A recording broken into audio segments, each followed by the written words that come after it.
Je m'appelle Oraito, je suis designer. Ce qui m'intéresse dans ce métier, c'est la transversalité, de pouvoir exprimer mon travail et ma vision à travers différents projets.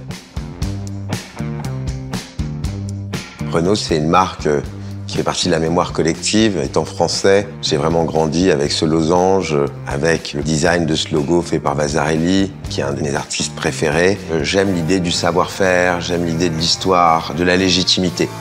C'est ce que j'ai beaucoup aimé dans notre partenariat avec Renault.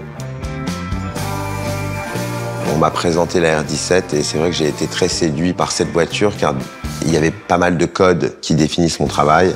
J'ai eu l'occasion de travailler sur des automobiles qui correspondaient à des problématiques, que ce soit une problématique de circulation, de taille, de mobilité. En ce qui concerne ce projet, c'est plus un poème, c'est plus une vision artistique, presque je dirais cinématographique de l'automobile. Ce qui m'intéressait dans ce programme Resto Mode, c'est vraiment l'idée de revisiter une icône. Pour moi, le challenge, c'était de la rendre encore plus monobloc que ce qu'elle n'était, d'essayer d'harmoniser les volumes, les différentes parties de la voiture. Au-delà du design, nous avons également étendu le concept du Resto Mode au moteur avec une solution 100% électrique, performante et dans l'air du temps. Je partais d'une bonne base quand même, c'est-à-dire que la base de la R17 est très intéressante. Je retrouvais mes codes déjà dedans. Donc il y avait juste à les simplifier, les magnifier, parfois les isoler, parfois les lier, parfois essayer d'enlever quelques éléments pour que ce soit plus qu'un élément. Donc de raccorder certaines fonctions, le tableau de bord, le volant, et un travail aussi sur les matériaux qui était cohérent avec mon univers et mon univers architectural. L'idée, c'est qu'il n'y ait pas de séparation finalement entre l'intérieur et l'extérieur. C'est ce que j'aime faire aussi souvent en architecture.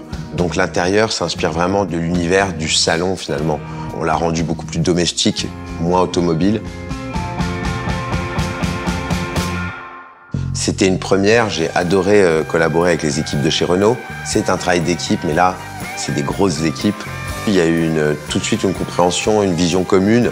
Collaborer avec les équipes de Sandip qui modélisaient limite en temps réel toutes mes idées. C'est-à-dire que j'ai envoyé 2 croquis et 2 minutes après, j'avais déjà les pièces qui étaient modélisées. Cette voiture m'a inspiré très très rapidement.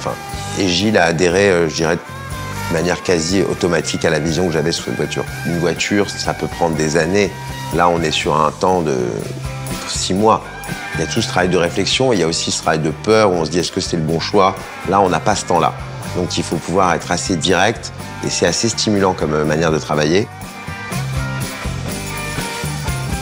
C'est la voiture d'un James Bond, mais un peu plus fun, un peu peut-être décalé, peut-être un James Bond qui porterait des pattes d'F et des chemises à fleurs.